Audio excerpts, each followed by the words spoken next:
So I want to tell you about an investment that has beaten the vast majority of professional fund managers on Wall Street over the last 20 years. Not some of them, not half of them, the vast majority of them. People who went to the best business schools in the world.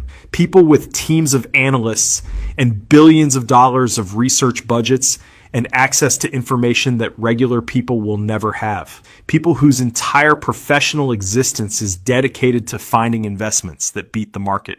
And this investment that beats most of them is available to literally anyone. You don't need a minimum account balance. You don't need a broker. You don't need connections or credentials or a finance degree. You can access it in about 15 minutes from your phone. And it's so boring that most people hear about it and immediately start looking for something better, something more sophisticated, something that feels more worthy of their money and their attention. That's the trap. And it's the trap I want to spend this entire video helping you understand and avoid, because the boring thing is the right thing. And the data behind it is so overwhelming and so consistent that once you really understand it, once you actually see what the numbers say, I think it becomes very hard to justify doing anything else with the core of your investments. Let's talk about it. Okay, so the investment I'm talking about is a broad market index fund, specifically something that tracks either the total US stock market or the S&P 500, which is just the 500 largest publicly traded companies in the United States. When you buy an index fund like this, you're not betting on one company. You're not betting on one sector or one industry or one trend. You're buying a tiny piece of essentially every major company in the American economy simultaneously. Apple, Microsoft, Amazon, Google, Berkshire Hathaway, Johnson & Johnson, JP Morgan, every major company you've ever heard of and hundreds you haven't, all in one fund. When the economy grows, when companies collectively earn more money and become more valuable, your index fund grows with them. When the economy struggles, your fund goes down. You rise and fall with the overall market rather than with any individual company. And that simplicity, that complete lack of cleverness or complexity, is exactly why it works so well. Okay, let me walk you through the actual evidence here, because I think the numbers are so clear and so consistent that they deserve to be taken seriously. Every year, a research organization called S&P Global publishes something called the SPIVA report. SPIVA stands for S&P Indices versus Active. And what it does is track how actively managed funds run by professional investors trying to beat the market, perform compared to simple index funds that just track the market passively. The results have been remarkably consistent for decades. Over a one-year period, roughly 55 to 60% of actively managed large cap funds underperform the S&P 500 index. So even in the short term, where you might expect professional stock pickers to have an edge, most of them lose to the index. Over 5 years, the number jumps. Around 75 to 80% of actively managed funds underperform. Over 10 years, somewhere around 85 to 90% underperform. Over 20 years, the number approaches 95%. 19 out of 20 professional fund managers with all their resources and expertise and experience fail to beat the simple, boring index fund over a 20-year period. 19 out of 20. And here's the thing that makes this even more damning. The few who do beat the index in any given period, the ones who outperform over 5 or 10 years, show almost no consistency in their outperformance, meaning the funds that beat the index this decade are not reliably the same ones that beat it next decade. So you can't even just find the good ones and stick with them, because there's no reliable way to identify in advance which managers will outperform. The outperformance looks almost random, which suggests it largely is. This is the question that I think is most worth understanding, because it's genuinely counterintuitive. How do highly educated, highly resourced professional investors with full-time research teams consistently lose to a fund that just buys everything and holds it? A few reasons. The first one is fees. Actively managed funds charge fees, typically somewhere between 0.5% and 1.5% of your portfolio per year, sometimes more. And those fees come out regardless of performance. Whether the fund beats the market or gets crushed by it, you're paying the fee. A broad market index fund charges somewhere around 0.03% per year. That's 3 basis points. On a $100,000 portfolio that's $30 a year versus potentially $1,500 a year for an actively managed fund. That difference in fees, 1% or more per year, compounded over 20 or 30 years, is an absolutely enormous amount of money. Even if the active manager matches the market exactly before fees, after fees they lose. Every time.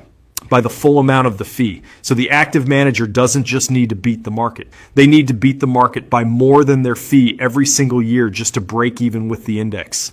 And most of them can't do that consistently. The second reason is something called market efficiency. The idea is that in a market with millions of sophisticated participants, all analyzing the same companies, all trying to find undervalued stocks, the information is essentially already priced in. By the time you've identified what looks like a great opportunity, thousands of other smart people have already seen the same thing, and the price already reflects it. This doesn't mean markets are perfectly efficient all the time. They're clearly not. But it does mean that finding consistently exploitable inefficiencies is genuinely very hard. And the evidence suggests that most professional investors aren't able to do it reliably enough to overcome their cost disadvantage. The third reason is behavioral. Professional fund managers are human beings. They feel pressure to perform. They feel pressure to justify their fees. They feel pressure to look like they're doing something. Holding boring index funds doesn't justify a manager, so they trade. They make changes, they act on their analysis, and that activity generates costs and creates opportunities for behavioral errors, overconfidence, loss aversion, herding, that compound against their returns over time. The index fund has none of these problems. It doesn't have emotions. It doesn't feel pressure to justify itself. It just holds the market and waits. Okay, so I want to tell you about something that happened in 2007 that I think perfectly illustrates everything we've been talking about. Warren Buffett, one of the greatest investors in history, made a public bet, $1 million bet. He wagered that a simple S&P 500 index fund would outperform a collection of actively managed hedge funds over a 10-year period from 2008 to 2017. Hedge funds are the elite tier of active investing. These are not regular mutual funds. These are funds run by some of the smartest investors in the world, charging some of the highest fees in the industry. The kind of funds that only accept clients with tens of millions to invest. Protege Partners, a prominent fund of funds that invested in hedge funds, took the other side of the bet. They selected 5 hedge funds of funds to compete against Buffett's index fund. After 10 years, the results were not close. The S&P 500 index fund returned roughly 125% over the decade. The average of the 5 hedge fund portfolios returned roughly 36%. The simple, boring index fund didn't just win. It won by a factor of more than 3. And Buffett's point wasn't just that he won the bet. His point was about what those results mean for regular investors. If the most sophisticated active investors in the world with the highest resources and the best talent can't beat an index fund over a decade, what chance does a regular person picking stocks or paying a financial advisor to pick stocks have? The answer, statistically, is not much. Okay, I know this is the objection that comes up every time this conversation happens. What about the people who beat the market? What about the investors who do outperform consistently? And look, they exist. I'm not saying nobody ever beats the market. Clearly, some people do. Warren Buffett himself has beaten the market over his career by a significant margin. But here's what I want you to think about carefully. First, the survivorship bias problem. We hear about the people who beat the market. We don't hear nearly as much about the vastly larger number of people who tried and failed. The successful active investors are visible. The unsuccessful ones are not. And this creates a wildly distorted picture of how likely success actually is. Second, identifying in advance who will beat the market is nearly impossible. Past performance in fund management has very low predictive power for future performance. The data shows this clearly. So even if you're convinced that active management can work in theory, the practical problem of figuring out which manager will outperform before they do it is essentially unsolvable for most investors. Third, even for the managers who do outperform, the magnitude of outperformance over long periods is usually smaller than you'd expect. And it's often not large enough to justify the higher fees and the added complexity and the risk of picking wrong. For most regular people, And honestly, for most professional investors too. The index fund is the better choice, not because it's the maximum possible return, but because it's the maximum reliable return available without requiring you to successfully solve problems that most experts can't solve either. Okay, let me get practical for a second because I think this is where some people get stuck. They understand the concept of index funds, but they're not sure exactly what to actually buy. I'm not going to tell you specifically what to buy because I'm not a financial advisor and your situation is your own. But I can tell you what the most commonly used options look like so you know what you're looking at. The most popular index funds track either the S&P 500, the 500 largest U.S. companies, or the total stock market, which includes essentially all publicly traded U.S. companies, including smaller ones. These funds are offered by several major investment companies, and the specific ones available to you depend on which brokerage or retirement account you're using. The key things to look for are the expense ratio. That's the annual fee, and you want it to be very low, ideally under 0.1%, and that it's tracking a broad U.S. market index rather than a specific sector or niche. Most major brokerages offer their own versions of these funds, and they're generally all very similar in performance because they're tracking the same underlying index. The differences between them are small enough that agonizing over which specific one to choose is not worth the time. Pick one that tracks the broad market. Make sure the expense ratio is low. Buy it. Add to it regularly. Leave it alone. That's genuinely all there is to it. Okay, so I want to address something that comes up a lot. People start with index funds, and then as their knowledge grows and their portfolio gets larger, they start to wonder if they should be doing something more sophisticated, something more active, something that takes advantage of their growing understanding. And I get why that happens. It feels almost disrespectful to your knowledge to just keep doing the same simple thing. Like, surely understanding more about investing means you should be implementing more complex strategies. But here's what the data says about this, and it's a little humbling.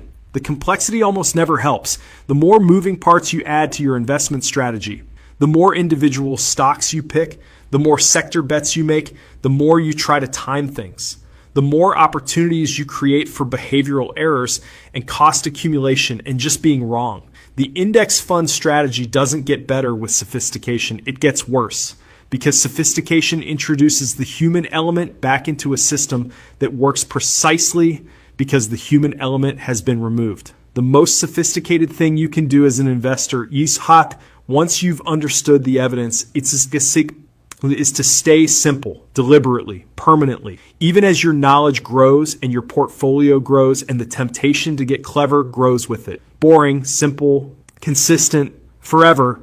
That's not a starting point. That's the whole strategy. Real quick, because this comes up a lot. Some people add international index funds to their portfolio alongside U.S. index funds. The argument is diversification, not having all your eggs in the U.S. market basket. It's a reasonable argument. International diversification has historically smoothed out some volatility, and there are periods where international markets outperform U.S. markets. The counter-argument is that U.S. companies already do a significant portion of their business internationally. When you own the S&P 500, you're already getting meaningful international exposure through the global operations of U.S. multinationals. There's no definitively right answer here. Some people do 80% U.S. index and 20% international. Some people do 100% U.S. Both approaches have reasonable arguments behind them. What I'd say is that this is a detail, a reasonable optimization at the margins. It doesn't change the core point, which is that broad passive index investing dramatically outperforms most active approaches over long time periods. Whether you add a slice of international or not is much less important than whether you're in the market consistently at all. Okay, one more thing before I close this out, because I think it's genuinely underappreciated. The index fund strategy has a massive psychological advantage over active investing that rarely gets discussed. When you own individual stocks or actively managed funds, you have to make decisions constantly. Is this stock still worth holding? Should I sell this fund and buy a different one? Is the manager still good? Is this sector still a good bet? Every one of those decisions is an opportunity to be wrong, an opportunity to let emotions influence a financial decision, an opportunity for the behavioral errors we talked about earlier. When you own an index fund, you have almost no decisions to make. You buy on schedule, you hold, you don't sell. The The strategy essentially removes you from the equation. And removing yourself from the equation, preventing your own behavioral errors, turns out to be one of the most valuable things you can do as an investor.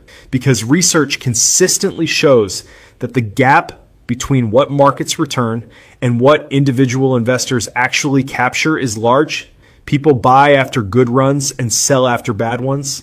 They time things badly. They make emotional decisions. The index fund doesn't let you do any of that because there's nothing to react to. The strategy is fixed. The behavior is predetermined. And that predetermined behavior, buy and hold regardless of conditions, is exactly the behavior that produces the best long-term outcomes. You're not just buying a better investment. You're building a system that protects you from your own worst investing instincts. And honestly, that might be the most valuable thing it does. So here's where we land on all of this. There is an investment available to anyone with a smartphone in 15 minutes that has beaten 95% of professional fund managers over 20-year periods. That charges almost nothing in fees. That requires almost no ongoing attention or expertise. That has delivered roughly 10% per year on average over the last century. And most people look at it and think it can't be right. It's too simple. It's too boring. There must be something better out there. There isn't.